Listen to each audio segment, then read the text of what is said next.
Hi, everybody, and welcome to the new episode of the End of Celts podcast. I hope everyone's well who's listening. Delighted to be joined by my co-host, John. How are you, John? Yeah, I'm good, mate. No problem at all. And two show regulars, Ross and William. How are you? Good, mate. Yourself? I'm good, buddy. We're all good, all good. Plenty to talk about anyway this week. It's been quite an eventful week for Celtic Football Club. And leading up to the St Johnstone game was obviously kind of dominated by Scott Brown and his final game at Paradise. And we all know what he means to the club. And also on game day as well, there's a bit of controversy that we all know about it. Basically, the Green Brigade, the North Curve section, were allowed into Celtic Park to put up a display surrounding Scott Brown. And they also put up a display beside that for Palestine, for the people of Palestine who are suffering violence, genocide on a mass scale. Now, at the End of the Celts podcast, we did say at the start, we're not about politics, we're not a political broadcast or anything, but we're just going to speak briefly about what we think of that situation and give our version of it, and then we'll move on. For me, I think, as a Celtic fan coming from Ireland, I can appreciate any kind of display of solidarity with countries that face oppression, or they're facing murder, or they're facing starvation. I think if clubs like ours don't show what's going on in them countries, then it'll just go unnoticed. Therefore, the mainstream media aren't showing the actual narrative of what's going on in them countries. I can get where people are saying, the Celtic supporters, that, yeah, that's all well and good, but do it outside Celtic Park. I 100% agree with that, but we can't divot from the fact that Celtic were a club formed out of oppression, out of charity, out of goodwill for others, giving people work, giving people jobs. So I think, personally, it should have been allowed to stay up. There was also a commemoration in there for a fella who died, who actually visited Celtic Park from Palestine. He was pictured with Scott Brown, among others, in Celtic Park as well. So I think there should have been a showing of solidarity. It's not the first time. It's not a surprise to anyone that flag appeared at Celtic Park. It's been there many times before. And I'll come to yourself, Ross. We had a bit of a chat about this on the podcast, and it's fair to say some of us had disagreements in regards to if it should be there, if it should not be there. But what's your opinion on this, Ross? Well, I mean, first of all, what's happening over there is absolutely deplorable. I mean, any rational thinking civilised person would probably agree with that. But as regards the display, I mean, I think Celtic were wrong to remove it. I think they were well within their rights to, as that display, for me, that wasn't why the fans were granted access to the stadium. Now, I'm not saying the Green Brigade were wrong to do it. That's their prerogative. Whether it's right or wrong doesn't really matter to them anyway. I mean, let's face it, rules don't apply to where they're concerned. But I mean, I just think it's probably best left outside the stadium. But I mean, you had said to me about our Celtic moving away from their values, if you like. And I don't think they are. I think they do a lot of charity work, especially in the local community, that can't be ignored. They do like the Football for Good Fund, Christmas Appeal, just to name a couple. I mean, all these things help the most vulnerable people in society, and they've carried out this type of work for years. So, I mean, I find it slightly offensive, being a fan of Celtic, that this is even kind of being brought up into question off the back of the removal of the display. I mean, albeit it was a worthy display, but as I've said before, I just think they could have brought their banners in for Brown and done their display for Palestine outside the stadium. I just think there's ways and means to get your message across in your. I just think that the Green Brigade have failed on it again to get. Well, they've obviously raised awareness, but to get the amount of support behind it that they were looking for, I think they've probably failed on that. But I mean, going back to the board, I mean, the board have made mistakes, especially in the last maybe 12 months. They're all human. Nobody gets it right all of the time, but I just think sometimes, currently anyway, folk are jumping on everything and anything just now to bash the board. I mean, again, mistakes have been made, but for me, their charitable work and values can't really be questioned. But I've not really got much more to say on it. But I mean, don't get me wrong, I'm all for raising awareness, but I want to go to Parkhead and watch the football and be there for the football. I get that's not everybody's opinion, and that's fine, but that's just sort of my opinion on it. Yeah, I get where you're coming from, Ross. I really do, and you're right to bring up what Celtic are actually doing for communities in terms of the Celtic Foundation, their charity appeals, Christmas appeals, toy drives and stuff for kids, visiting them hospital and things like that. That's all well and good as well, but we can't underestimate what the Green Brigade actually do for the people of Palestine. When Celtic got fined in a Champions League or Europa League match, when they did a display for Palestine, they came up with a campaign, match the fine for Palestine. So whatever the fine was for Celtic, they matched it and give it to a charity over there. And also they're raising money as we currently speak for the Palestinian people and what they're going through, and any little helps for them. And I for myself, John, anyway, I don't believe that the Green Brigade got access and then no one was watching them. I can't believe that, because especially with the whole COVID breaches and the COVID situation, there would have been someone watching their every move. And the fact that they let them go to the stadium, pull up the picture with their statement, thinking it was going ahead, and then an hour or so before kickoff, they released their own statement based not on social media channels but via the website, and basically saying that they used it for the wrong purpose. It should have been for Brown, but they failed to show the Brown thing beside it as well. I just find it a bit wrong that they've done that. Yeah, I mean, I don't agree with the removal of it. I agree with some of the points that Ross has made, and obviously I think any sort of rational human being would obviously, who's aware of what's happening over there, would sympathise with the people of Palestine, because it is deplorable. This whole narrative where the Green Brigade were allowed in, the Celtic board know the Green Brigade. It's not like this would be the first time they've ever done anything like this. So they knew that the Green Brigade may have done something, especially with tensions as high as they are over there at the minute, that was a possibility.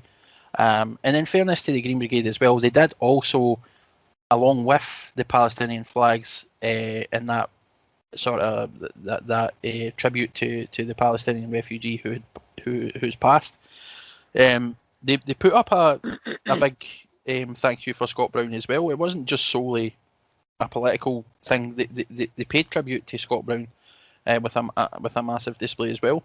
The Celtic statement in reference to that made no mention of that. They solely just kind of tarred the Green Brigade with a political brush and says that it's not welcome. I firmly disagree. All this talk and nonsense about politics isn't welcome in football is shite, because it directly affects football. UEFA, first and foremost, and there's no two ways about it, need to take action against Israel, and they should be removed completely, Israel, until while all this is happening, for sort of any UEFA-based competition. And the football world at large needs to support something like that, because there's absolutely no way that they should be getting away with what they're doing. And for those that don't know, they're committing mass genocide against the Palestinian people and colonisation of Palestine itself. But the football team, isn't it? Listen, the government in Israel are making these decisions, right? You'll have people within Israel who support it, and as a modern, like, you look at sort of other places in the world, like it happens, and you get things with genocide and everything happens all over the place. Africa's rife with it as well. But as it stands at the minute, UEFA need to take notice of what's happening over there, because you can't, whether it's the football teams are involved or no, the government there needs to be some level of punishment, right? I'm not going to get into it, because the political side of this is something I'm quite passionate about, and I think it's disgusting that people aren't allowed a voice. I'll applaud the Green Brigade for continuing to be that voice for Palestine, because no many people are. And for football to continually go on, bang on about stuff like stamping out racism and everything else, which I fully also agree with, to then turn their back and pretend that football's not a place for any sort of activism is baffling. And how it's good for one, but it's no good for another. And the Green Brigade should be applauded. And if anybody, I've seen absolutely disgusting comments for Celtic fans online in reference to it as well that I'm not going to get into. But it's sad, man. It's really, really sad that it's actually even been discussed in the sense that, or it's been sort of shunned or frowned upon, because something needs to be done about it. And whether you think that it should be left out of football or not is irrelevant, because raising any sort of awareness for what's happening there at the minute should be applauded. Yeah, I think you're 100% right. I'm in total agreement with yourself, but I think we need to make it clear as well from the podcast's point of view, anyone's opinions are valued. I mean, people have different opinions on different subjects, and this one is obviously controversial among Celtic fans, and people are for it, people are against it. But coming to yourself, can I just say, just based on what you just said there, Stephen, and I don't want to get into this too much, but I firmly agree. People are entitled to an opinion, right? Mm-hmm. Ross raised some very valid points, and like I say, he's entitled to have that opinion, and that's fine. And we obviously value people's opinion on this. But see, if you're the kind of person who thinks that it shouldn't be involved in football and it's all right because, in fact, do you know what? Just move on. I'm not even going down this road. I think you should, No. No, I can feel the frustration in your voice, John. I felt it when it was that the display was took down. We all know situations that have happened in Ireland where I've grew up. It's been they've been under oppression, and we can see when Palestine were thrown out, what's going on is absolutely deplorable. But coming to yourself, William, again we can hear the passion within the podcast tonight. But I'll read out the statement that Celtic actually put out to yourself, William. So we have invited supporters to pay tribute to our club captain Scott Brown by giving them the opportunity to display their own banners in the stadium. Unfortunately, a small group, which we're led to believe as members of the Green Brigade, which was given access in good faith, had attempted to exploit this opportunity, take advantage of an occasion intended for our club captain Scott Brown, and use it for a different purpose. Again, no mention of what that purpose actually was.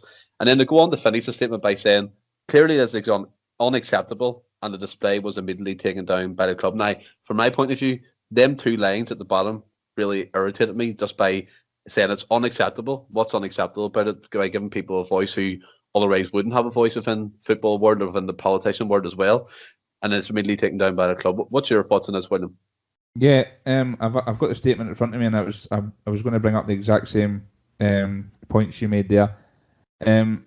For me, I don't think politics and football is a good mix. 99% of the time, it's always bad news.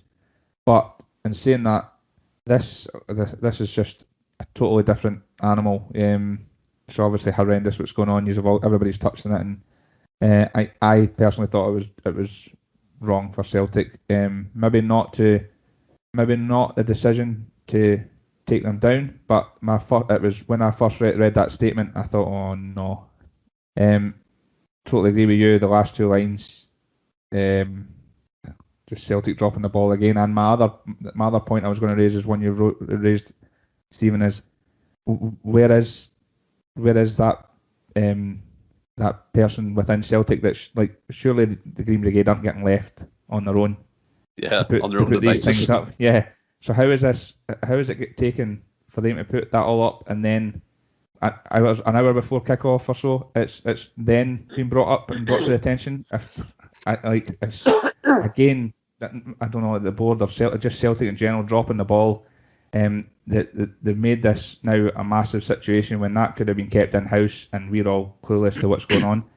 And to use Scott Brown's name in it repeatedly to say that this was for him, and they've been given access in good faith, and they've exploited that opportunity. I mean, come on. I'm pretty sure Scott Brown wouldn't mind when he knows what's going on.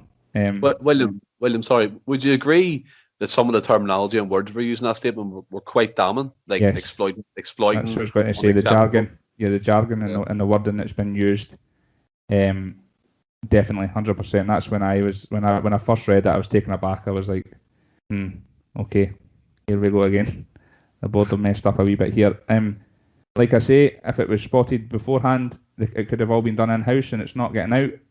I would assume the Green Brigade would have made a statement, but yeah, bit naivety again, dropping the ball again, I think, and it's been made it's obviously big news now, and it doesn't make Celtic look great, in my opinion.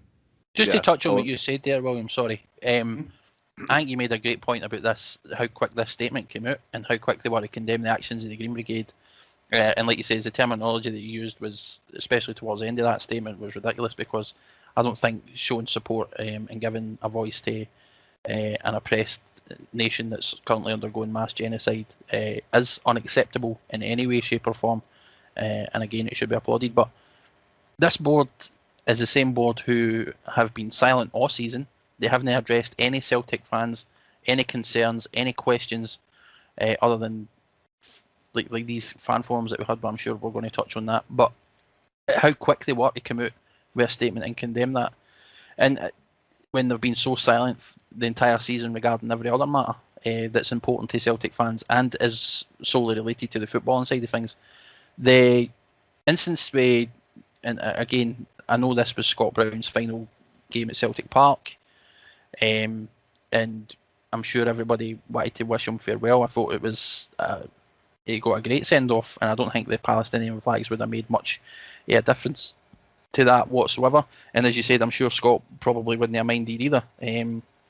But I just want to say that Scott Brown's been a fantastic servant for Celtic. 14 years of his career, he's been great. Captain, leader, legend, all that stuff we've heard over the past couple of weeks.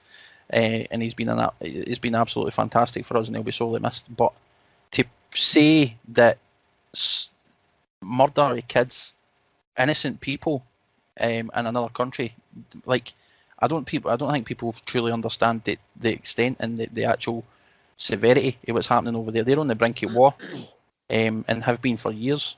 And it's to say that this isn't about that. This is about this person. This is bigger than that.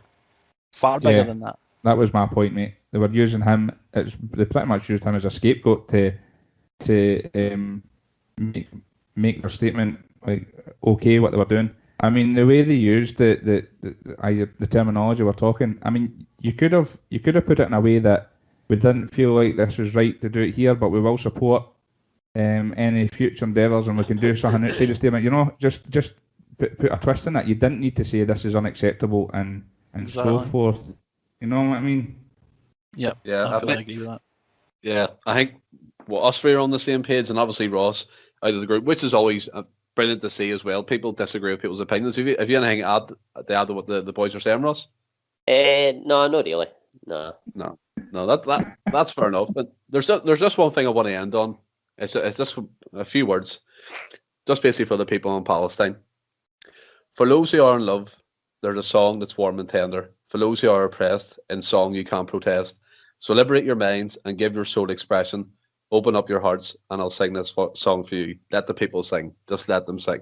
And I think it's fairly important, as you said, John, that there's women, kids, men as well, being killed, genocide, and we all need to make people aware of what's going on over there. Otherwise, they'll have no voice. But again, guys, it's what this show's about. Different opinions, and we'll move on as quick as that. So what we've seen was the game against St Johnstone. Celtic finished 4-0 winners with Turnbull, Edward, Ayer and Debelly. Carmel Debelly got his first goal, which was fantastic.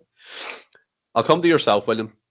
What was your thoughts in the game? What one in particular bit of play I thought was fantastic was Scott Brown's pass to Edward, his touch, and then bang over the keeper. That was sublime, wasn't it? Unbelievable. It's the first time in a long time I've had a smile on my face watching the game. And I thought we were great. It was nice to see a couple of changes. I was a bit disappointed when I did see the lineup after Kennedy saying he was going to make changes that there wasn't as many as I would have hoped. But the guys that did eventually get on, Sean, I thought Montgomery had a good solid game. He looks the occasion didn't look like he got the best of him. He looked decent technically, passed the ball well, and I know he got back and he maybe not cleared it off the line, but he was back in his doing his defensive duties also. Then Belly's goal took it great, but yeah, and I thought it was very fitting in Scott Brown's last game for him to ping a Beckham-esque ball, and then for Edward to touch it through his legs and then dink it over the keeper was just unbelievable. But like again, you're sitting watching this thinking, where has this been all season? Yeah. I've got to hear a wee shout out. I thought Christie had a good game as well, and he was put back in the centre, which I like to see. So yeah, there's not much you can complain about, can you? Really, it was pretty dominating performance, and Turnbull just looks a real deal every week. So, Yeah. Hopefully the new manager's watching, if we have a new manager, and he can take some positives for that, and hopefully there's a few players or fringe players that got some minutes in the pitch that might see a lot more minutes next season. Yeah, I tend to agree. I'm going to shock you here. I thought Ryan Christie had a decent game too, so there'd be no Christie bashing on the podcast tonight. I thought he was decent in the number 8, number 6 role. I think that's, for me anyway, that's his best position, coming from deep. I don't think the number 10 suits him. Maybe I'm wrong, and I'm not a football expert, but we all have opinions on that. But coming to yourself here, Ross, I think during the game, young Montgomery impressed me. Barkas came in, he made a save, although my Dozzy stream cut out, so I didn't really catch the save you guys did. But there was some good performances round about the team, wasn't there? Oh, aye, absolutely. Guys you've touched on, Montgomery, he looked assured. I mean, it's only one game I've seen him in, so he's a long way to go, but he didn't put a foot wrong, and I was impressed by him. Obviously, Turnbull again, like Willie touched on, was excellent, and again, as Willie touched on, that 60-yard diagonal for Brown into Edward was he never got a goal, so that was the next best thing to sort of bring the curtain down on his Parkhead career. And then obviously Dembele coming in, it was a bit of a cameo, but he looked well. It was a great offer down the right and run, and then he was just absolutely composed with that finish. So, I mean, you're looking at that, and you look at the way he's finished, and you're like, we've been screaming out for a right winger all season. Like, what the hell is going on? Why is he not getting a chance? But I mean, Barkas, he didn't. Well, he made a save. You spoke about he made a save. It wasn't a save as such. He kind of caught it. It was a poor lob, and he was tall enough to catch it. But I mean, off the back of his performance, I would certainly play him against Hibs. It's just a pity the fans won't be there to give him a proper send off. That's about it. That's all I can say on him. He's done for me. But who Barkas? Aye, he'll be away. I think. I don't think he's got a future. But Kenny, I thought he was god awful again. He gave the ball away every single time he got it, and I laughed out loud in the last podcast when you says he put you in a coma, because it was the perfect description. He'll be raging that Barkas saved that because he nearly got an assist. I know. It was a wee header, wasn't it? Aye, wee header. It was like John Hartson in his prime. Oh, it was unbelievable. Knocking it down for the striker. Aye, what you then just get in the sea, man. You're right. You're right about Kenny. I mean, he's up there with Shane Duffy with the worst signing this season. Maybe Kenny, maybe edges. I don't know about you guys, but he's just atrocious to me. I don't know how. When he first came in, he looked. Sorry to cut you off there. He looked all right. Like he certainly, he's not a terrible defender, but he's a terrible footballer. If that makes sense. Here's a shout for you, Ross. Do you think who wins, Paul Telfer or John Joe Kenny? Paul Telfer's a better player than Kenny. Easily. Absolute country mile. Well, come and do it yourself. Never mind a football. but come and do yourself, John. One thing we did see was Turnbull score from an indirect free kick, which I haven't seen an indirect free kick scored in ages, like, to be honest, from Celtic anyway. But what did you think about the game? Who impressed you from the people who come in, the subs that come on? Really impressed with Montgomery. Like Ross says, it's only been one game, so you don't want to get your hopes up, but he showed signs of a player, the difference it makes a player. And if we all remember, we all said the same stuff about Tierney when he first came in as well. So I'm not comparing the two by any means, but like if he can continue to develop the way he's obviously been developing, and hopefully we can put a wee bit of faith in him and start giving him games to see if he's properly capable, and he could have a career at Celtic. again, it was a good seeing Eddie do what he'd done. We know he's capable of that. You wondering where it is all season, as William says. It's baffling that. But he took his goal well. I think all the goals were great. Turnbull was fantastic again. I think the team was shaped up pretty well. Again, wasn't surprised with the team selection. Completely expected that. I said that or just earlier in the week. Yeah, I don't expect any changes, if any, and we're more or less right. But I was happy that he did give a chance to some people like Dembele. As Ross says, we've been screaming out for a winger like that all year, and he's just been sitting there doing absolutely hee-haw. So, why are you not taking advantage of the fact that you've got a player like that who is talented? He likes to run at the defenders. He plays football the way we want to see football being played. He attacks players. He's not just passing the ball back all the time. He took his goal well. He was composed, and we've seen. And all the times we've seen Dembele, I don't think we've ever seen Dembele on the park and says, "Nah, this isn't for him." But we've always seen the small appearances that he has had. We've always looked at them and then thought, "There's a player there." So I don't know why he's not been getting a chance this season, especially the latter half of the season when we knew the league was done and you had nothing to play for. You play ample time to give these boys a chance. So I fully expect him to start this weekend. I'm hoping he does. Montgomery, I'm hoping he starts. We'll get to all that later, but I thought it was a decent result. Obviously, Scott Brown send off, getting the win, a comfortable win at that. But let's not kid ourselves, right? And I don't want to put any negativity on it, but Mr. Negative, not me today. I'm just saying, right? It's like let's look at the St Johnstone team that was put out in front of us as well. No, you're right.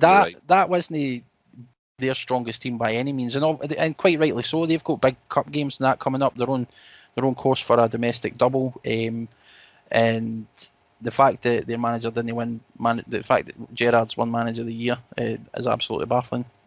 But they were hit with COVID as well. That's how they dotted guys out. But St Johnstone, yeah, aye. I didn't know that. I thought they were just resting players for the other games. But like I says, it wasn't the best St Johnstone team they could have put out by any means, which definitely made it easier for us. But I mean, it was good to see us win. It was a comfortable result. I thought it wasn't much of a coincidence as well that they turned in. Obviously, John's touched on that was a weak in St Johnstone team, but I thought it wasn't a coincidence that a lot of the bigger players in the team turned in a performance for Brown's last game, and haven't been doing it all season. I just think I look at it and think, well, they could have done that this season. They just didn't want to. I think that's evident. I think you're actually right to point that out, to be honest. And something interesting that John said about Dembele as well, William. I don't know if many people know this, but there's been rumours going around that he was offered a loan deal to Queen's Park along with Luke O'Connell round about that time anyway, and he rejected it. Now, there is people saying that Carmoko Dembele. There is people saying that caused him to be pushed out of the team because he didn't take the opportunity to go. But looking at it from Dembele's point of view, if you're looking at that team in front of you and you're confident in your own ability, and you think, look, I can do a job here. Forrester's injured for basically the whole season. Yeah, do you I think was just going to say that. Yeah. Do you think he should have took that loan move, or do you think he was right by kind of going, look, I belong here. This is my level, William? No, yeah, I would agree. I would agree with that totally. I'm surprised that. Well, I'm not surprised. Luke O'Connell went to Queen's Park as well. But these guys are far better than that. I'd be looking, if we were getting loaned out, to be playing at a far higher level than that. Dembele's just John's touching it. Every time he gets the ball, his only focus is driving forward and attacking defenders, attacking fullbacks, and that's the Glasgow Celtic way. And we've not seen it all season. And for us to have no width whatsoever, and again, John's bang on, that the league's been over for months. And why not give this guy a run out? I think he's looked excellent, and it's really difficult as well to show your worth in like 10-20 minute spells. See, I really feel for Griffiths because he's getting 10-20 minutes a game, and you can't show what you're capable of in that time. No. But Dembele's done a very good job of showing his ability in the limited time that he's had. And I think a lot of fans will be screaming for him to start on Saturday as well. Yeah, I think John Kennedy has said there will be changes in his press conference. Some He says that every fucking week. Yeah, I know. That's to be fair, but I was coming to the Ross about. You made an excellent point there around about the first team because it was Brown's last game. It's no coincidence that Edward pulled that out there and chipped it over their keeper Bobby Samal and stuff. But are you firmly of that belief that you think that was just kind of a send off for Scott Brown rather than being a team performance? Like in terms, obviously it was a team performance for the win, but I mean like that effort, endeavour, determination, the whole season hasn't been there. Aye, I think they upped the effort, maybe 10-20%, because it was Brown's last game. I do think that. I think Edward looked a better player the other night than he has all season, but for a big part of it, he's have touched on Christie had a good game. When was the last time we said that? These are no. I think that's because he was played in the middle, though, guys. He's been shifted at wings. Partly that. I've said that on this podcast for weeks. You have, mate. And people have kind of half shot me down on it. So there's a bit of that as well. But I think I do believe that they upped their effort 10-20% the other night for Brown, and you seen the difference on the park and in the result.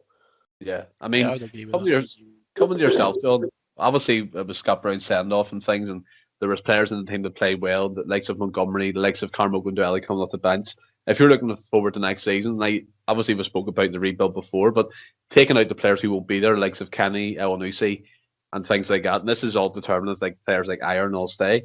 If they can produce that level of performance with added players, now this is just me talking from a purely probably dream kind of scenario here, because we're probably not going to keep these players, nor should I believe anyway that they should stay, because Ross rightly pointed out this effort hasn't been there all season. But just for example, could that be a team that could be successful again next season, John, if they pull that level of performance out week in, week out again? Well, we know what they're capable of, and we know if they perform to the standards that we know they can, how good this team is. Granted, next season is going to be an entirely different picture because we've got so many guys obviously going through the exit door, but at the same time, I think the young guys like Montgomery, Dembele showed that you can put faith in the young guys to come in, because what's different between the young guys and the guys who have maybe been a mainstay in the team for a number of years is the guys that have been there for a while might have got a wee bit too comfortable and the heads have dropped a bit. These young guys are hungry and they're going to put 110% into everything. And we've seen that. Montgomery, every time it cut to Montgomery, sweat was pushing off him, he was busting. But you could see in him, man, there was fighting him. He wasn't laying down for nobody, he was chasing everything. He was up and down the entire length of the park constantly. It was just a great performance for the young guy, and this is what you've got to sort of like to look at, and this is why, as I said earlier, and as William mentioned, the season's been out for months, and it's absolutely baffling that we've no turned to these guys and gave them a chance to have a look at them and then see what they've got. And I mean, it wouldn't have made much difference in terms of the end result of the season, but the results could have been a hell of a lot better. We could have been a lot happier, and we could have been looking at these guys going, these guys are guys for the future, and feeling a hell of a lot more confident going into next year than we are at the minute.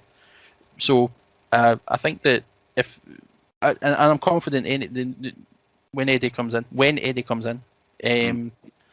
that he'll lift all the spirits of the guys and that are still going to be there, and they'll lift their heads again and get them back to playing football. Like I said, I think there's a lot of things that have happened this season that are behind closed doors that we don't know about, that have resulted in players' heads dropping and being turned and everything else. I firmly believe that, because we know these guys aren't as bad as they have been. I think that. Sorry, William. Sorry, guys. Just a touch. I thought just a touch on Stephen's point and what you're saying there, John. This squad of players, for argument's sake, you kept hold of everybody, and we didn't sign another soul, and it was just this squad of players we had, but we had a motivator, man manager, a coach, and I believe Eddie Howe's all these things.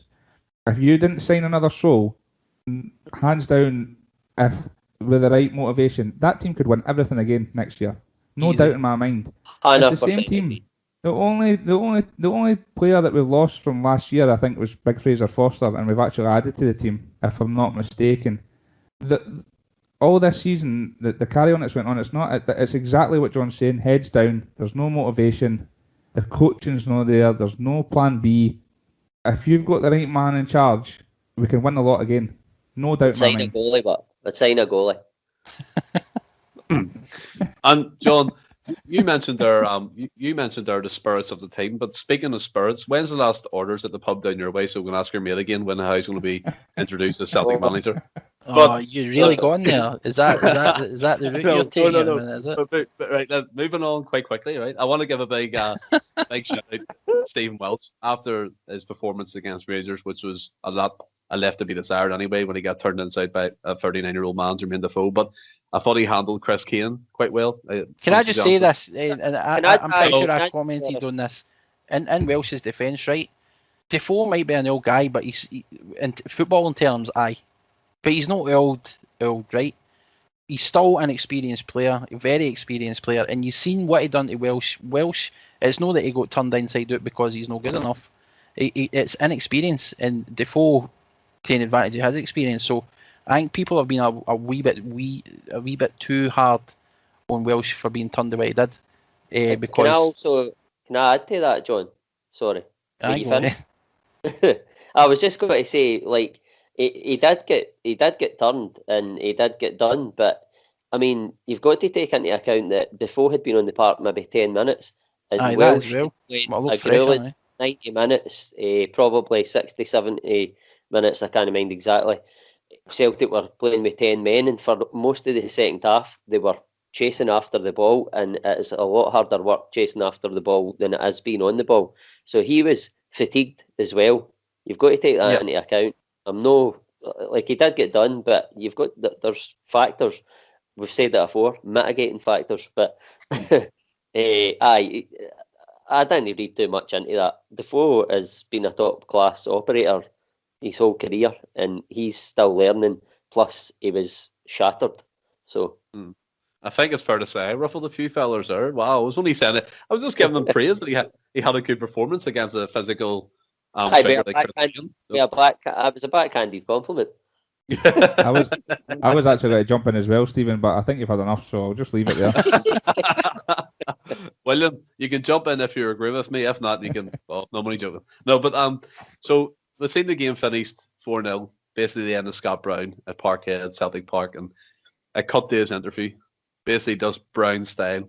What was the first word he said? The F word. He said F word, the fuck word, basically. And live on camera, and he was putting on. Was it to put on Scooter? He wanted Scooter on or something like that.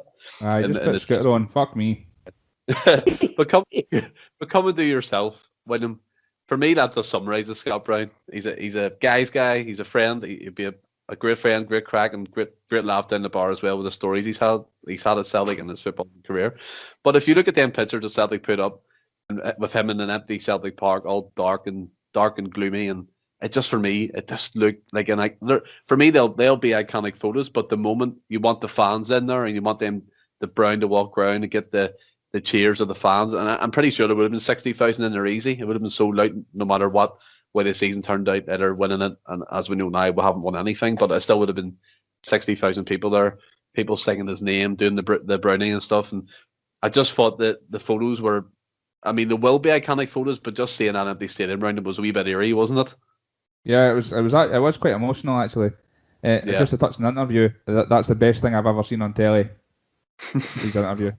Unbelievable. I wasn't like crying, but there was tears in my eyes watching it. Like, aye, with the pictures and stuff. Yeah, I think everybody that's listened to podcasts knows my feelings on the man. He's an absolute hero. I said on the last podcast there that his name's now out of place with the likes of Caesar and Larson and all the greats.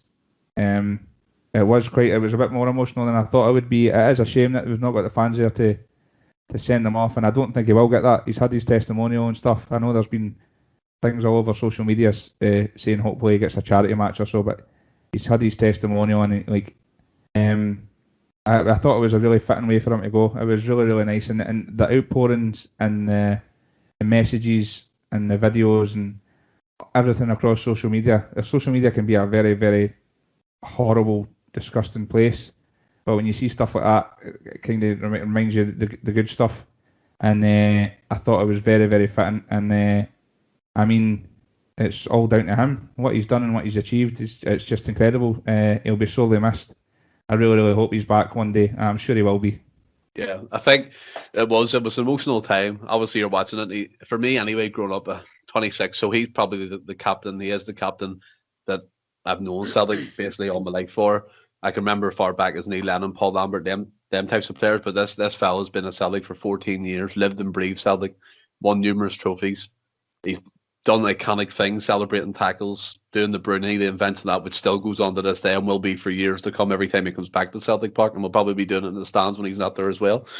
But coming to yourself, John, do you think it was fitting for a way for him to go, especially with that blooper in the interview? I just think it does sum Scott Brown up, doesn't it? I think the blooper bit in the interview was funny, and it did sort of sum him up. Can you remind me, what did he say again? Just so I can get it right. He said to put a song back on and then says, just play Scooter. Fuck me. It was a tune, by the way. Aye, that was he said, I put that song back on because that's a tune, by the way. He says, I just put Scooter on, fuck me. And then he went, oh, I'm going to lie away. But yeah, John, how did you feel it? I mean, that was funny, and it kind of sums him up. We know he's a bit of a character, and you hear the people, other players and that, when they talk about him, and anybody that's met him as well have said the same. He's meant to be a bit of a laugh and all that. But was it fitting farewell? No. He deserved much more than that. Like he says, a packed Celtic Park, a standing ovation when he was substituted, just a proper send away. Let the fans say cheerio after, because to think to give your 14 years of your career, won everything that you've won, cement your name in sort of Celtic's history books, and to be the player that he became, the legend at the club that he is, to then say his farewell in an empty stadium is heartbreaking. And I know like you said, there's been talk about, like, he had his testimonial, what was it, back in 2018 or something, and you're saying he maybe not get another chance, but I think a charity match or something like that, or just something where, like, just give him he's in select 11 to play against Celtic and give him a half each side. Just let him come back to Celtic Park when the fans are back, and then say cheerio properly.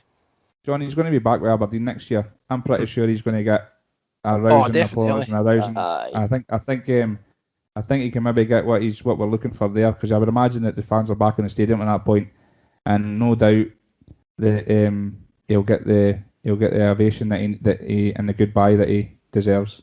Yeah, I think that's a fantastic point as well. Well, I think it would be a good gesture as well when the fans are back in the stadium. Aberdeen's first return, or his first return to Celtic Park at that point, to sort of bring him out, just to let the fans say bye properly, and give him that ovation. I think because he deserves it, man. Let's be real. He did not deserve to go away the way he did, and the stadium as empty as it is, because, like he says, it is kind of eerie and it's sad almost, that after the service he's given us, that's how he had to go. But see if they do give him a send off at the next Aberdeen game, I'm going to go to the game with a Palestine flag. Oh, you are very controversial now, Ross. Oh my jeez. I'm only winding you up. But you know what, Ross? I'm going to actually comment back on that, whether that was a wind up or no. You're well within your right to. I know. And you're well within your right to take it off me. I wouldn't do that, mate, because I've got a conscience. Right. Nope. Right. No, we're only kidding. It's only jokes, man. It's only jokes. Come to yourself, Ross, right? So we've seen some of his many interviews, obviously, explaining the Celtic career he's done this week on BT Sport, Sky Sports, whether it be Celtic fan media as well. And one thing he did say, that he was offered the chance, or Tottenham had an offer accepted. He had the chance to join them. He rejected it, same in Newcastle. Then you got them wee moaners on the side many years ago when that was going about, saying he's got no ambition. But I would like to counter that argument by saying this guy's played numerous European games against the best in the world. Why would he, Ross, want to go down to the Premier League and sit mid-table fighting for scraps and relegation every year, and stay at Celtic, win trophies and compete in Europe. Surely Scott Brown was right to do that. I mean, it's goes back to that. It's whatever your prerogative is. It's everybody's personal decision. Personally, I mean, if I was in that situation, I would like to think that I would do what Scott Brown done, because you're in the game to win trophies. We get that you're there to make money, but I think Willie touched on it in the last podcast. He's going to be a well-off guy regardless. Plus, he's sitting there with all these trophies. And you look at Georgios Samaras, he looked at upon it that way as well. He loved being at Celtic and he loved winning the trophies. I'm sure he was quite vocal talking about that. So I think he did make the right decision. I think hindsight now tells you he made the right decision as regards how he's lauded by the fans, and the trophies are ridiculous. What is it we said? Is 22. it 20 every 22 games, is it? Oh, no, 28 games. A trophy every 28 games. I mean, what even is that? I don't think there's another player in world football who's lucky to have that sort of ratio. It's just incredible. And I think he just got what it was to be Celtic. He realised that he was a captain. He was the captain. And I mean, we spoke about like other captains there, like Lennon and Lambert, who were absolutely brilliant captains and synonymous with the club. And Lennon has been here, or had been with Celtic over a long period of time, but it was the duration of Scott Brown's captaincy that wins over the others. And the biggest sort of praise I could sort of put towards him is, I don't think in my lifetime, certainly, I don't think I'll ever see another captain like Scott Brown. There'll be nobody ever like him at Celtic again. He's phenomenal, absolutely phenomenal. And when Celtic signed him for Hibs, I don't know about you guys, but I was over the moon, because every time he played for Hibs against Celtic, he was outstanding. And he was like, when he was his younger days, he was a bit of an ankle biter, if you like, and he got into altercations. And even at Celtic in his early days, he done that as well. He was missing games towards the end of seasons in the early part of his career. Big games because he's daft bootings, but he cut that out of his game. And when Brendan Rodgers came in, he absolutely, totally changed him as a player and made him play the best football in his whole Celtic career in the time that he was there. He's just been phenomenal, and I can't speak highly enough of the guy. I think as well, Ross, perfectly summed up, by the way. I think you're right in terms of we won't see another player like him in regards to the Celtic Football Club. He's a damn breed of a player. That loyalty, that determination, that drive, that passion, the will to win, just for one club. 14 years, 22 trophies, one trophy every 28 games. And as William brilliantly described on the last podcast, that's disgusting. I love that. That is disgusting. It's a tough house. Absolutely. Yeah. And I think that's the perfect way to sum the guy up. And as Celtic have rightly put on their social media captions, captain, leader, legend. And I think he's going to be missed at Celtic. We all know that. There's some of us agreed it was the right time. Me personally, I'm one of them. A few others in the podcast are of that belief as well. Some believe he should have stayed around. But regardless of what we think, he's going to be missed, and he's going to be welcomed back with open arms anytime he comes back, whether it's an opposition player, opposition manager, or as manager, as a coach at Celtic Football Club as well. So from us guys, thanks Scott Brown for all the memories you've given us. And we'll move on to the reports as well that was seen during the week. I said at the start of the show, this has been the fan for weeks, so we'll have actually so much to talk about, and that's only been a part of it in this show. And we've seen that Celtic fan forums and certain elements of Celtic supporters clubs have met with the new chief executive, Dominic Mackay, along with others on the board. And there's been some transcripts of what's been said in that meeting. Some things have come out in terms of the conclusion of that meeting as well. Just on my brief knowledge, what I've took from it anyway, basically the Celtic's board are saying that there's going to be the need the full quotation of season books to be sold to compete next season. Their excuse for this, obviously, is it's 45% of the overall budget, and that Celtic bring in, and then adding to the fact as well that across the river, across the city, that they're banned into other season books, banned into their methods. But again, they've rewarded their fans with something. Celtic fans are still left in limbo on what that added value is. Another slap in the face that the Celtic board gave them was, we want your opinions on what that should be. Again, pointing to the lack of forward planning that this board actually shows. And we've heard Dominic Mackay in certain quotes and stuff online to whoever he was speaking to at that moment, saying he wants to modernise Celtic Football Club, which only points to what mess is actually Celtic Football Club in. And John, I know yourself, you've some very strong opinions on this, and I want to come to you first. What are you thinking of what's coming out at the moment? Of very little we know, but what you can tell anyway. It's just another shambles as far as I'm concerned. Just to touch on the fact that Dominic Mackay had to repeatedly refer to Celtic being modernised makes you wonder what kind of state the backroom is, or sort of that level, the boardroom level, the Celtic Park is. But it's not at all surprising, because I think we're all kind of firmly in the belief or the understanding that it is a bit of a mess, that it is seem to be a wee bit we don't actually know what goes on, but we know that they're definitely out of touch, and hopefully I was quite, from what I believe as well, obviously we weren't invited to that, so we can't say too much, but from what you hear though, Mackay seems very positive. He's got a record for fan engagement and the business aspect and turning things around. He done that as Scottish Rugby, so I'm confident, and it's good to see him be as positive as he is, and despite what he's saying about modernising things, he seems forward thinking, so I think that's a positive to take for that. But that's probably the only thing really you can take for it in terms of positive. Still nothing on the managerial aspect, although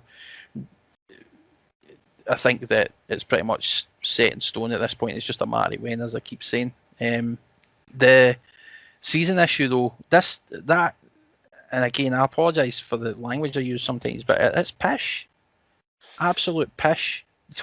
There's not going to be any investment if they don't sell the season tickets. No, there won't be major investment. That's the sort of drift that people are taking away from this The meeting. fact that they've even had the goal to turn around and tell fans just prior to season ticket renewals coming through, or by the way, what in essence they're saying is, see, if you don't renew your season ticket, then we're not investing in the club, and that is an absolute, it's a slap in the face, it's spitting in the face of Celtic fans who have went through this season the way they have, absolute shambles their season. The people that forked out £600 for season tickets to get next to nothing back for it. The Celtic TV thing has been an absolute mess. There's the silence for Celtic Park and the board has been absolute. I need to watch what I'm saying here, because I'm just going to end up cussing. But it's been a disgrace. By and large, it's a disgrace. But to come out and say that, and it almost imply that if Celtic fans don't buy season tickets, then there's not going to be major investment in the club, is spitting in the face of Celtic fans. And we all know that's a load of shite anyway, because Celtic are the most financially sound club in Scotland at the minute. We know that they've managed to get through the whole COVID thing relatively well. They've still had the support through merchandise sales, through season ticket sales for last season, that they've had money coming into the club. They've got money for previous year's player sales that hasn't been reinvested. They've got money that's coming in for player sales, likely, if you believe that Edward and all that's going to go away and we're going to get a decent return on him. Money coming off him and any other guys that are likely to head out the door, there's going to be money coming in for. And for a club, and again, this Motherwell needs to be applauded here. And Exactly. For Motherwell, especially during COVID, right? This whole lockdown thing, we know all football clubs throughout Scotland got hit hard, right? And they all suffered for it. Motherwell's fan base is significantly less than Celtic's. Their sort of annual income is significantly less than Celtic's. Majorly less, actually. And for them as a club to come through the hardships of the whole COVID thing and the way it's obviously affected the club financially, to give back to their fans as a thank you, not because they've had a terrible season or anything like that, because they've done all right. I think that they've sort of met their expectations for the year. I don't think anybody's kind of it's not been a poor year for them by any means. So it's just a thank you, right? They've come out and they've just says we're coming to the end of what's been quite a shocking 14, 15, whatever, how many months it is, of the whole COVID nonsense and no being at the park. You've supported the club throughout that period, and this is our way of giving back and saying thanks. And the fact that Motherwell, in the position that they're in, given their financial situation, to be able to do that for their fans should be applauded. And every other club, I'm not expecting every club to obviously follow the same suit, because people know every club can afford to do that. But for a club like Celtic to then kind of shun that sort of idea and to say, nah, we're not going down that road, and then it angers me, man. It really angers me that they even had the balls to come out and say to Celtic fans that after the year that we've had, after the silence that's come for the club, to have a fan forum and a meeting with these guys and then be asked a question, for them to turn around and then imply, if you don't, it's a threat. Let's look at it as it is. It's by and large, that's a threat. They've essentially says, if you're not buying season tickets, because they know Celtic fans are kind of they're kind of sitting on that and they're not sure what they're going to be doing, whether they should renew or anything like that, and they've turned around and says, well, look, if you don't buy season tickets, there's not going to be major investment, which we know is needed. And it just infuriates me that they even had the boss to come out and say that. Yeah, I think that I agree with everything you're saying. And again, just to make clear, we weren't privy to the meeting. We weren't in the meeting. We're just taking snippets of what we've been seeing online and quotes coming out of that meeting. And basically what we've heard as well from other respective Celtic podcasts and fan things, that this is the kind of gist that most people took away from this meeting, that the Celtic board have basically said, William, the challenge next season, we need a full quotation of the season book sold, makes up 45% of the total annual revenue within the club.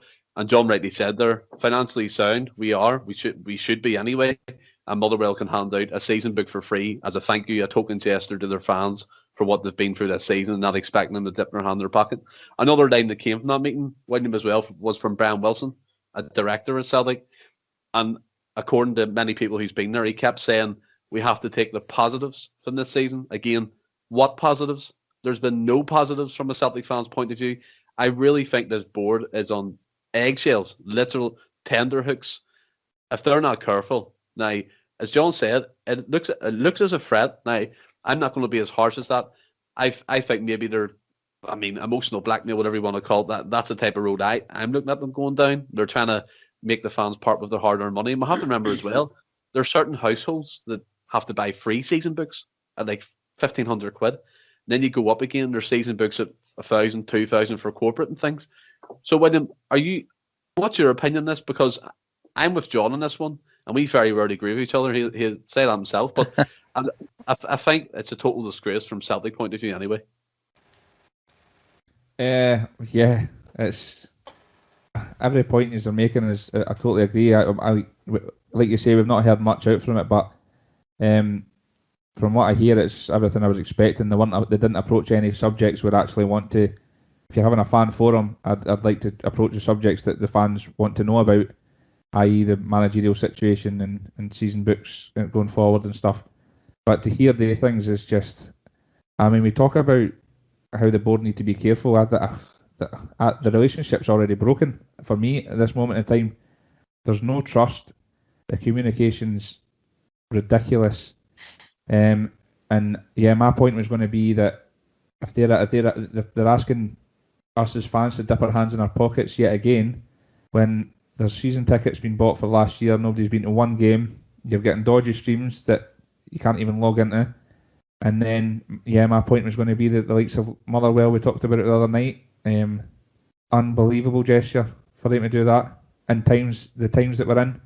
And for us to hear that the Celtic board are coming out now and saying we need you to dip your hand in your pockets when, like John's stating, we're financially sound and there's a billionaire owner, it doesn't surprise me in the slightest, because everything that's come out this season with regards to the board has just been, there's not even any words to describe it, because it's the relationship's that bad now and that damaged. And with regards to how bad we've been on the pitch, off it, we've been colossally worse, which is a scary thought. Can I just say something as well? You made an absolutely incredible point there, and it's something that I didn't touch on, but I'm going to Dermot Desmond is a billionaire, and if you don't understand just how much a billion is, then like this guy could wipe his arse with Celtic's annual income and no miss it. A billionaire, and I'm pretty sure his net worth is it's not just 1 billion, it's like 2 or 3, something It's like ridiculous like that. 2.3 billion. Yeah. Aye, it's ridiculous. He himself could cover the costs of giving Celtic fans something back, Exactly. and not even make a dent in his bank account. He wouldn't even notice it, right? His interest alone could probably pay it. The fact that we've got a billionaire owner at the club, and the club are still coming out and saying shit like that, honestly, I'm lucky. In fact, don't ever invite me personally to any of these things, because I would call them out. Every one of them would get called out. You need one of the machines to bleep out all your cuss words. In fact, if anything, maybe they do need somebody with a bit of backbone in there, because these fans, I don't know what it says. I'd like to think some of them are actually questioning. Well, hold on a minute. I think some of them did question it. We can't say they didn't. I'm pretty sure there must have. I'd like to think so. Anyway, I'm hoping they're not just sitting there sitting on their hands and just being like, right, okay, he's done. Yeah, Because I would really like. I'd really like to think that that's not the case. Look, I think as well, Ross, another slap in the face that John and William touched upon there, the season books, and then the added thing, whether there's added value comes into it, what the fans want to get in return. They had the cheek to turn to the fans and say, we have no ideas. Can you give us opinions? While still asking for a full quota of season books.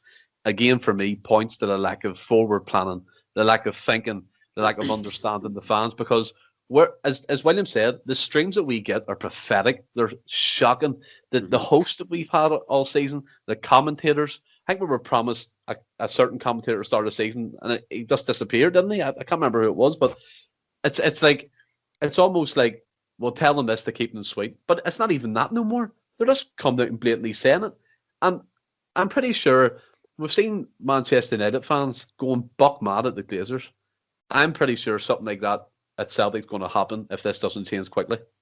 Well, I mean, that part are like asking, like, I don't understand why they would ask the customer, the fans, if you like, what they would like as added value. It just doesn't make sense. We would like a car each then.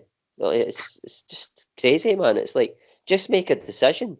Take the bull by the horns. This is what you are going to get, and make it worthwhile. Like, I mean, I certainly, what Motherwell done is absolutely exceptional. I don't think many clubs will do that, and I don't expect and didn't expect Celtic to do that. But some for the fans would be nice, but to ask them is just bizarre. It's just baffling. What's your opinion then on the season books? They're asking for a full quota at the full price as it stands, as we know. Do you think that's right? It's a hard one to say. I don't think it's wrong. I don't think it's right. I'm sort of on the fence. I get why they're asking for it. If they're going to ask for the full quota, but then give added value, what that may be, I don't know. They have no ideas, Ross. They're asking the customer. Do you know what I mean? And I'm sitting here trying to knock them, and I've actually not got any ideas. So how can see if Celtic see if you're going to ask for fans to dip their hand into their pocket, right? Do you not even have the sort of forward, like you say, there's no forward thinking, there's no ideas. Like, even 25% off a season ticket, 50% off a season ticket at a push. Something, anything really. Just like, do something for the fans. They have to, and they shouldn't need to ask the fans. They should just, as I've said, run things and make decisions and take the bill by the horns. Just looking back at there when you said that you're sitting trying to knock them and you can't think of ideas. I'm going to put this in perspective. They've had basically from November to think about this outcome of what's going to happen, because this was when the season fell apart for Celtic. That run they had October, November time, we all could see it. The writing was on the wall.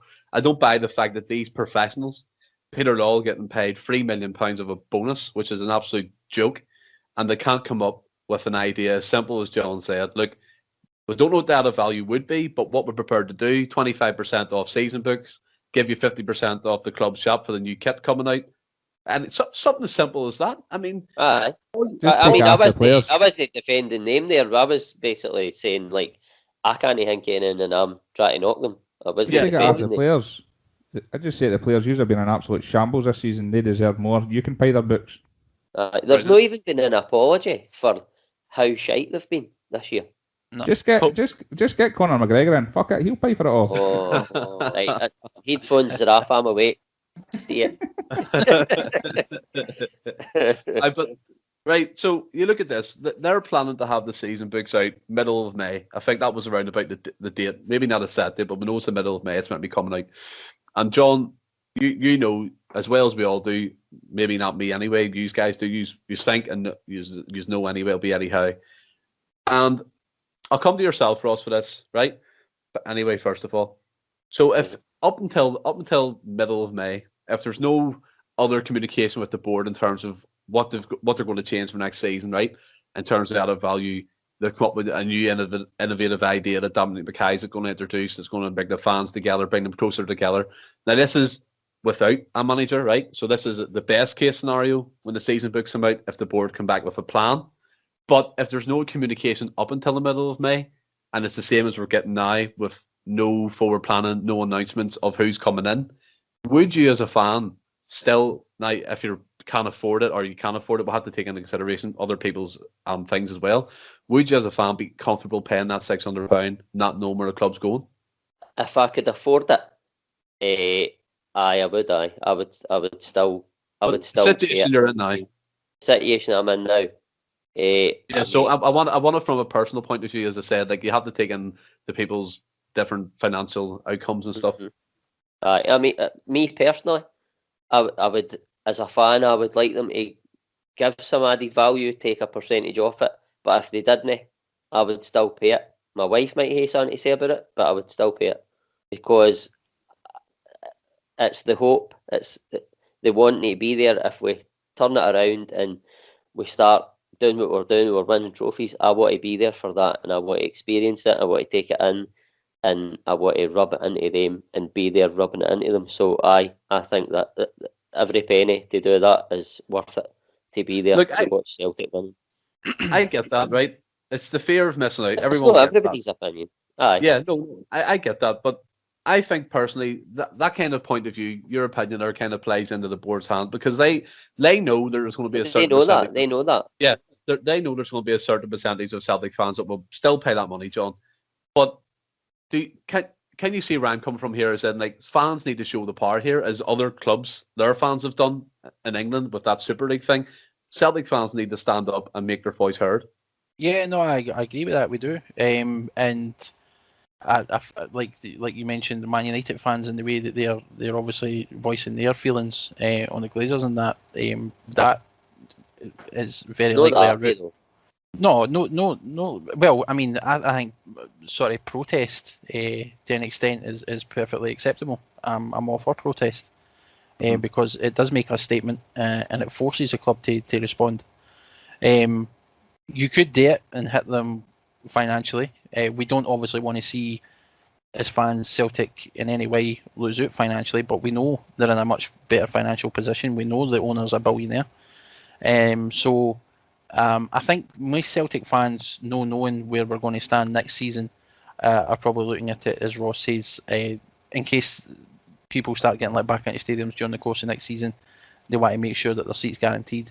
The same way people are maybe worried about if they don't renew the season ticket, then essentially they're hoofed to the back of the queue and try to get another season ticket for future seasons is going to be a problem. So they'll just maybe want to keep their seat and solely doing it for that reason. But it's a hard one, man, because it really depends on the individual's financial circumstances. If he says, me personally, I couldn't afford it. So, see, to be fair, sorry, John. See, to be fair, I'm probably that opinion because I had a season ticket for, I think, 6, 7, 8 years. Can't mind exactly, but I had to give it up due to circumstances. And now, well, when Rodgers took it, it was just before, I think it was sort of mid-Dyla era, I had to give it up. And then when Rodgers took over and like the quadruple treble and all that game, I was absolutely gutted that I wasn't going to the games. I'd went to the games through the Strachan, Lennon, some of the dial era, and then all of a sudden we were winning. Obviously, we were winning at that time as well, but we were winning everything, and I was sitting there like, absolutely, like, Yeah, you didn't want to I miss it. should be there. I want to be there, and now I'm like in the opinion where I'm in a position where I probably could get one now, and I'm like, it's just, I wish I had it then, and I'm miles away from being able to get one now because, well, maybe I won't be if nobody buys one. I might be able to get one. See, No, but you're right. I mean, because there is a waiting list. You know what I'm saying though? It's like, Aye. see, for me, and I would hope that most of I understand what you're saying, Stephen, and I do think there needs to be like some sort of stand, but like Celtic's all I've ever known. They're my first love.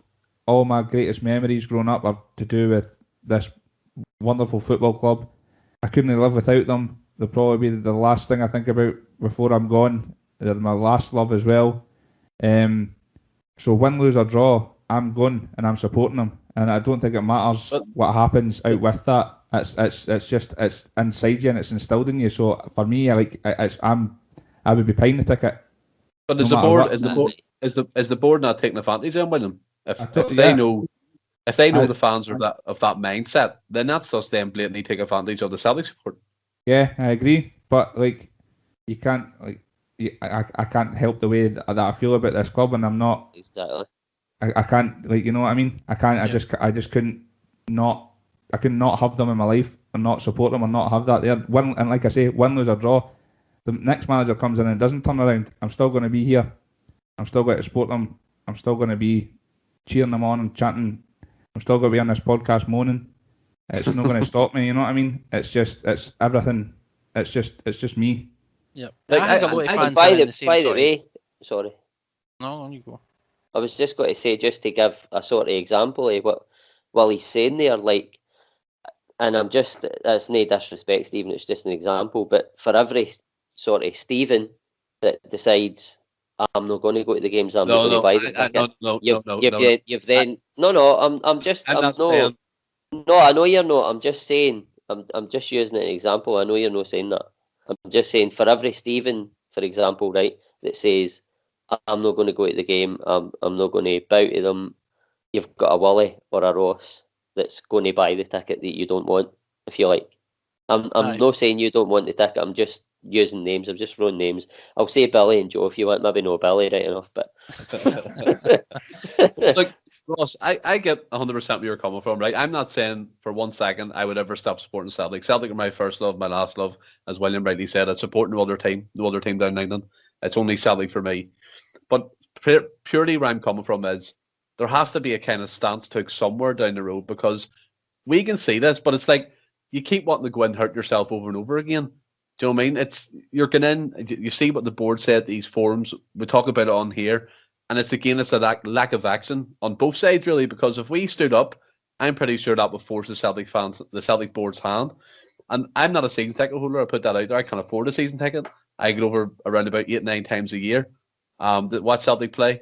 And that's the most I can afford, to watch them on the TV, on streams all the time. It doesn't make me less a supporter than anybody. I would argue that all day long. But coming to you, John, I'm just coming left field here. With the board acting like this, and especially in these fan forums, do you think it's a wee bit of smoke and mirrors? Are the board playing a wee bit of mind games, making the people across the city think they've got nothing going? Or is it just basically what we get is what we see? They're not that inventive? No, I don't think they're that inventive, and I don't think they're creative enough to come up with something like that and try and, because if they think that that's a good idea, where fans are then feeling the impact of it, their own fans, then no, that's absolutely ridiculous to even suggest that that's what they would do. Even think of doing something like that when fans are screaming at the top of their voice for answers and they're getting absolutely nothing. And if they're playing a wee game, they're in giggling to themselves like wee lassies because they think it's funny or whatever, then that's ridiculous. Mm-hmm. But the board, I agree with Ross and William that are saying. It's like you want to support Celtic. I mean, that supporting Celtic's not going to change. No. In William's case, he would pay and renew his season ticket regardless because he wants to be there to support the team regardless. But the board in some way, shape or form need to be held to account. They can't continue to do what they're doing and getting away with it because they've done it for years now and they've taken advantage of supporters. And something needs to be said. Something needs to be done, and that's why I say it's like protest to some extent. Protest is a valid way of getting your voice heard. Yeah, Fine when we were 100%. winning, though, eh?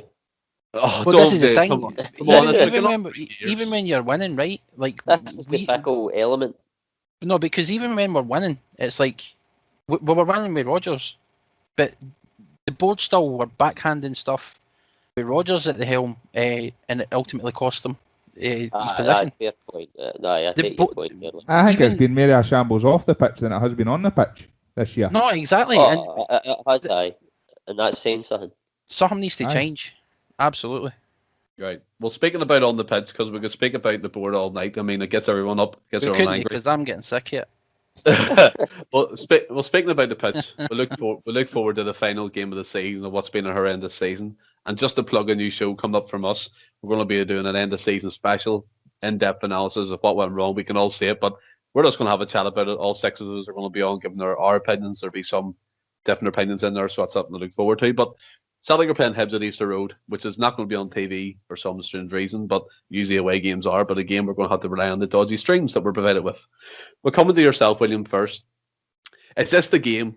I feel like I'm a broken down record saying this, right? But it's true. But is this the game where you're just like, no, it is. Just get the youth out there, get Ralston out, get Dembele out, get Johnson out, give them all starts. Young Montgomery too.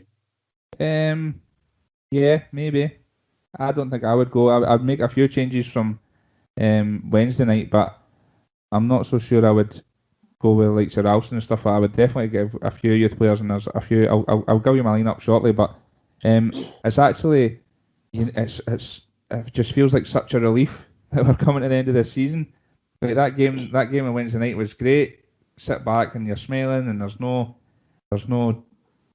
stress about a title charge that is, and you're getting that relief that it's coming to an end, and there's pastures new coming, and I'm hoping to God John's right, and it's Mr. Howe's coming in, and it's a fresh start in a new season.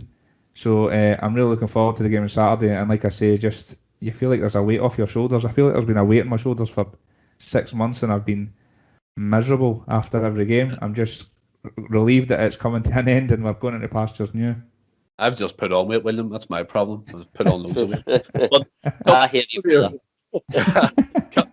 coming to yourself, Ross. William's wee bit conservative on his view about not throwing many young players out. Maybe a few changes. For me, I would just go gung ho because it's an end of season game. It'd be a testimonial feel to the match, and it'd just be one of them games that kind of pass people by. I think anyway. Ross, what's your opinion?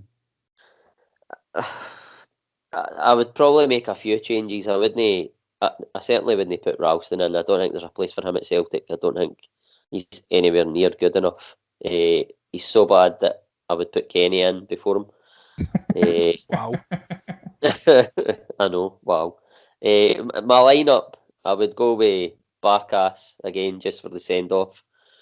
I would go Kenny, Welsh, Ayer, and Montgomery has earned his place. I'd probably play Dembele on the right and go with Sorrow and Turnbull in the middle, just because, like we've touched on before, McGregor needs a rest, and he's going to. Well, I was going to say he's going to get a rest, but as a hell because the European Championships are on, he'll be playing in that. But I would go with Forrest on the other side, just because, and then Griffiths and Edward up front. And I would only play Edward because he turned in a performance on Wednesday, and it maybe probably will be his last game in the hoops.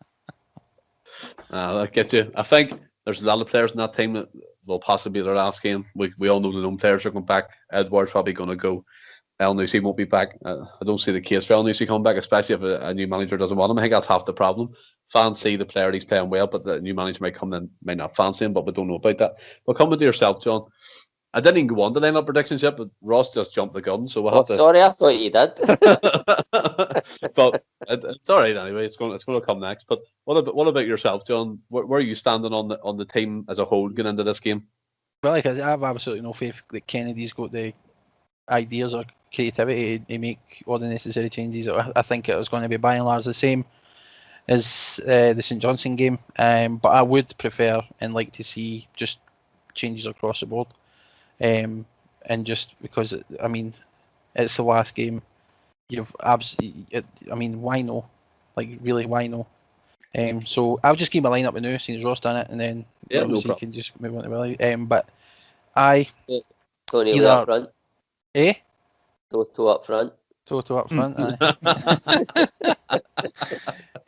No, I would go with either Barkas or Hazard in goal. Wouldn't bother me either one. I don't really care.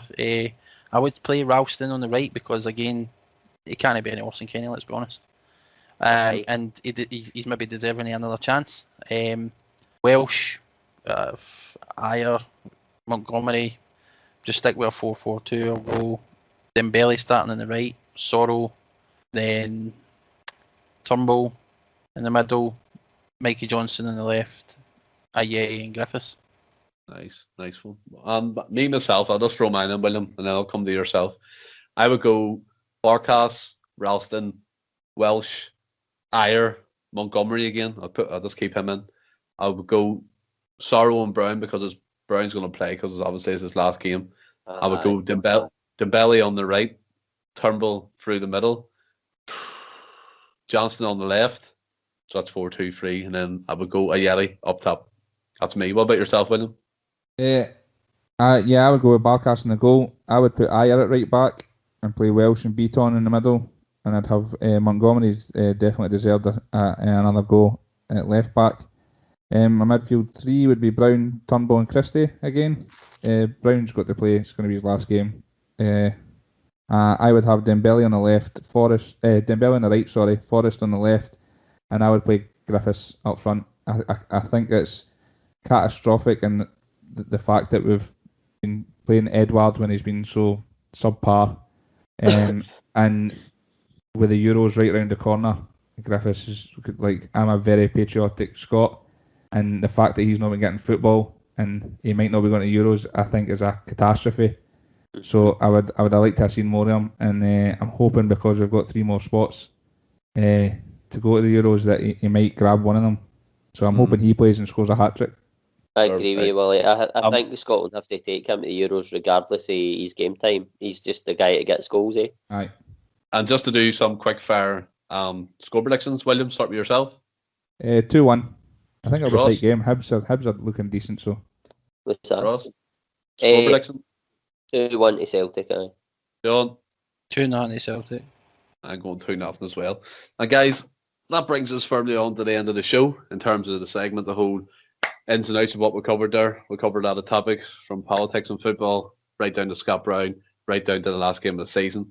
And just to make people aware as well that we're going to be doing that end of season show, which will be coming out soon, obviously after the last game of the season, so it's out soon after that. Moving on to the quiz between William and Ross. I hope it's not a shambles like last week, by the way. I hope you're not going to ask me who played Deep Barlow in Coronation Street or something like that. Totally irrelevant to Celtic. If you love Scottish football, you have to have a general knowledge of Scottish football. So that was your own fault. So John's sitting out.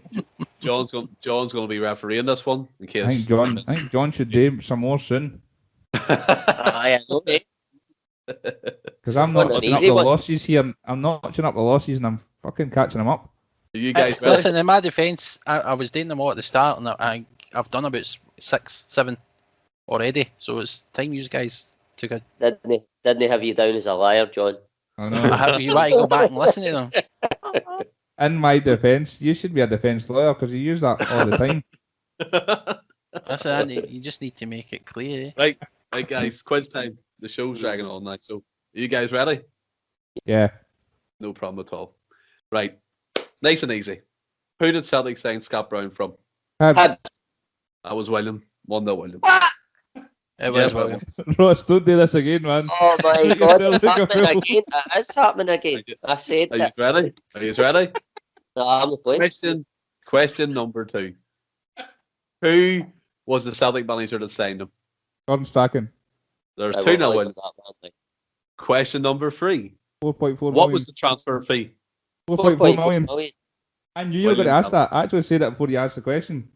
William, 3-0. Ross, whitewash. Yes. You've got to ask the question first. And then he said it. But William, Well done. 3-0 to yourself. How you feeling, Ross? It's 2. So there's another question. No, he's got 3 right. 3-0. But I got the first one first, so. Oh, no. Not getting in the argument. Wait, But guys, I'm waiting. no. Guys, that brings us to the end of the show. And just to make people aware as well, we're going to be doing that Lewis Toshney interview very soon. That will be out midweek next week. That's something to look forward to. We're going to talk about his career through Scottish football, coming through the youth academy at Celtic, the mentality side of things, his coaching influences, and his first foray into football management as a young manager. So that's going to be an exciting one. Funny stories as well along the way.